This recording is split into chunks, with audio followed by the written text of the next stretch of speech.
3월에 방문했던 부르고뉴는 봄꽃나무의 꽃이 화사하게 가득 피어나는 때이기도 했고 포도구루를 덮을 정도로 적지 않은 양의 눈이 내리는 등 봄이 힘겹게 찾아오고 있는 시기이기도 했습니다.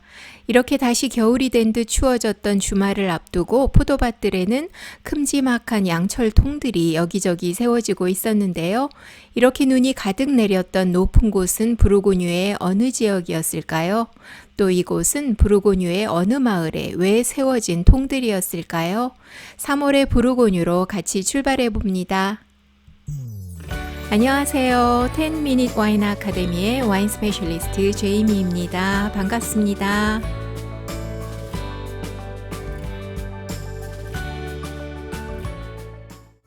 지난 시간까지 두 에피소드 동안 부르고뉴 코트뉴 산지를 소개했고 지금은 코트뉴 산지에서 코트본 산지로 가고 있습니다. 부르고뉴의 메인 품종은 피노누아와 샤도네이인데 지난 시간에 방문한 코트뉴 산지에선 거의 대부분 피노누아가 생산되고 코트본에선 샤도네이가 피노누아보다 좀 더 많이 생산되고 있습니다. 북쪽에 위치한 코트뉴이에서는 레드 과일, 블랙 과일, 허브 향 등이 담긴 밸런스 있고 우아한 피노누아가 많이 생산되는 반면 이곳 코트본 산지의 피노누아는 좀 더 잘 익은 과일향을 가진 리치한 풀바디 피노누아 스타일이 많습니다. 북쪽에 위치한 코트뉴이처럼 이곳 코트본에도 여러 마을들이 길게 남북으로 이어지는데 이 중에서 피노누아가 유명한 마을 3곳과 샤도네이로 유명한 마을 3곳을 소개합니다. 코트본에서 좋은 피노누아가 생산되는 마을 3곳은 알록스코통, 포마르, 볼네이고 우선 알록스코통 마을에는 그랑크루 포도밭이 3군데가 있는데 이 중에서 콜통은 전체 코트본 산지에서 피노누아가 재배되는 유일한 그랑크루이고 다른 두 그랑크루에선 샤도네이만 생산되고 프리미어 크루와 빌리지 레벨 다른 밭들에선 두 가지 모두 생산되고 있습니다. 포마르와 볼네이 마을은 피노누아만 생산되는 마을로 포마르 피노누아는 좀 더 리치하고 진한 과일향을 가진 스타일이 많고 이 두 마을에선 좋은 품질이면서 가격대도 괜찮은 부르고뉴 피노누아를 찾을 수 있으니 알아두시면 좋겠습니다.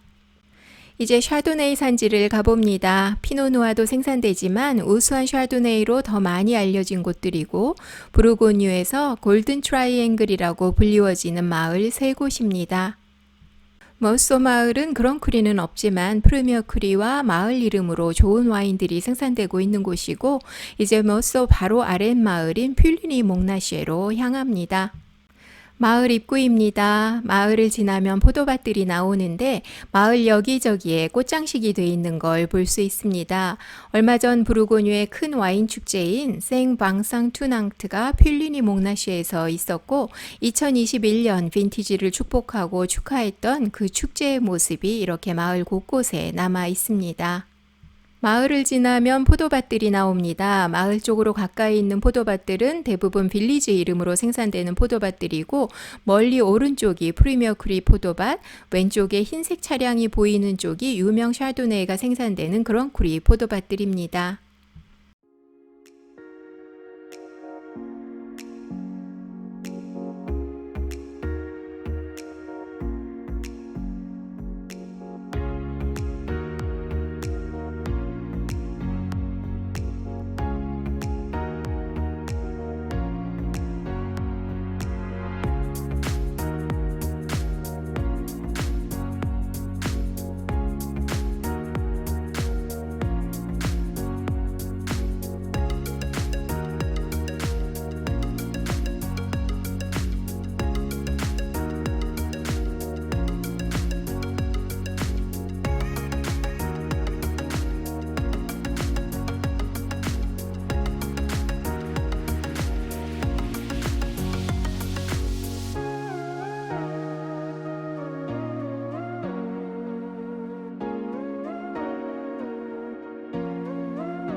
이날 이곳에 들렀을 때 그랑크루 밭에서 흥미로운 작업이 진행되고 있었습니다. 포도밭에 바쁘게 큰 양철통들을 내려놓고 있는 모습이었는데요. 이 작업은 왜 필요한 작업이었을까요? 이때는 갑자기 다시 쌀쌀해진 3월의 날씨였는데 며칠 후 주말엔 온도가 더 내려가서 영하가 된다고 했던 때였습니다. 이렇게 내려놓는 통들은 안에 불을 지필 수 있는 캔들 왁스가 들어있는 통들로 이곳은 샤도네이 산지라서 겨울 가지치기가 이미 다 끝났었고 포도 싹도 이미 피어난 상태였는데 갑자기 영하가 되면 어린 싹들이 냉해를 입을 수 있고 그렇게 되면 한 해 농사를 망칠 수 있기 때문에 많은 인력이 동원돼서 부지런히 캔들통을 포도밭에 놓아두는 작업을 하는 것인데 이 통들은 하루 중 가장 추운 시간인 새벽 2, 3시에서 5시, 6시 사이에 불이 지펴지고 이 열로 인해 포도밭이 냉해를 입는 걸 방지하게 됩니다. 단순히 여행하러 왔다면 그냥 지나칠 수 있는 장면이었겠지만 알고 있으니 눈에 띄고 눈에 띄게 되니 일하시는 분들께 다가가 궁금한 것도 물어볼 수 있는 용기도 나고 직접 보게 되니 신기하고 재밌고 그랬습니다. 단지 와인만 즐기는 것과는 다르게 이곳 산지와 와인들을 더 이해하고 사랑하게 되는 것, 와인 산지를 직접 방문할 때 얻어가는 큰 기쁨들입니다. 초봄에 왔으니 불 피워진 모습도 직접 보고 싶었지만 그 다음날 새벽 다시 들렀을 땐 피워있지 않았고 며칠 뒤 아침에 다시 들르게 됐을 땐 그날 새벽에 태운 듯한 이렇게 다 탄 빈통들을 볼 수 있었습니다. 아쉽게 못 보긴 했지만 불이 지펴진 모습을 보고 싶어서 그 깜깜한 새벽에 가로등조차 없는 필리니 몽나쉐의 그랑크루 포도밭길을 드라이브하고 다녔던 것이 이미 좋은 추억이 됐습니다. 멀소, 샤산 몽나쉐, 필리니 몽나쉐 이렇게 세 곳이 코트보온 산지의 중심 샤도네이 산지 골든 트라이앵글이고 이곳에서 생산되는 샤도네이들은 풀바디의 우수한 밸런스와 복합적인 향 그리고 오랜 저장 가능성을 가진 드라이 화이트 와인으로 세계 모든 샤도네이 산지의 교과서 같은 곳입니다. 이들 마을 단위 이름으로 생산되는 샤도네이를 구입했다면 보통 3년에서 5년 정도에 마시면 좋고 프루미어크리 샤도네이들은 보통 5년에서 10년 정도에 마시고 그랑크루 와인들은 보통 10년은 기본적으로 지나야 그 훌륭한 품질을 즐길 수 있습니다. 이렇게 추워져서 마을 포도밭들이 한껏 긴장했던 어느 날 코토르 산지 서쪽에 있는 고원지대 포도밭 산지들도 방문했습니다. 이렇게 고원지대에 자리한 산지들은 코뚜뉴이 서쪽에 위치한 오트 코뚜뉴이 그리고 코트보온 서쪽 고원지대에 자리한 오트 코트보온이 있습니다.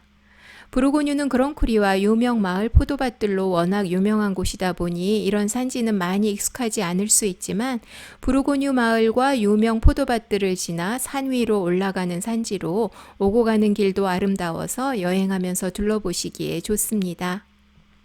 이곳 산지에서도 피노누아와 샤도네이가 메인으로 피노누아가 생산량이 좀 더 많고 고도가 높고 온도가 더 낮아 결과적으로 레드 과일 향이 주를 이루는 라이트한 스타일의 피노누아들이 많습니다.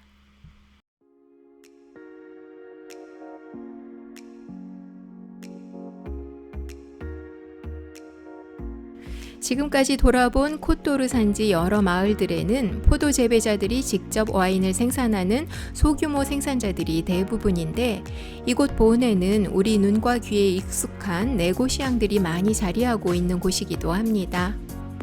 네고시앙이란 자기 소유 포도밭에서 나온 포도와 다른 생산자의 포도나 포도액을 사서 와인을 생산하는 생산자 그룹으로 대표적인 네고시앙으로는 샴페인 하우스 앙리오가 소유하고 있는 부샤르 베르에피스, 또 루이자도 루이라투, 그리고 미국 오레곤주의 도메인 드루앙을 설립한 조셉 드루앙도 이곳에 자리하고 있습니다.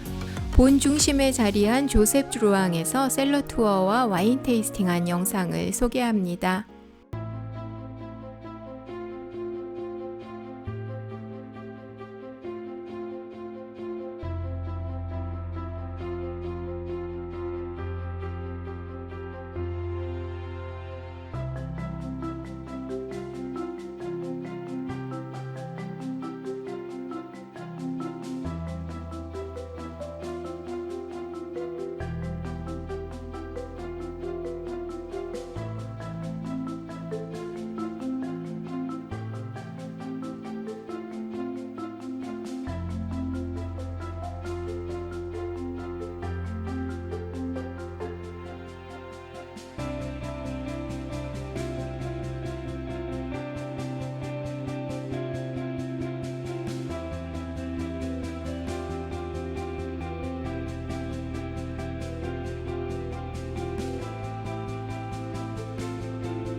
10여 분 동안 코트보온 산지를 다 소개할 순 없었지만 아주 간단하게 코트보온 산지의 특징들을 위주로 소개해봤습니다.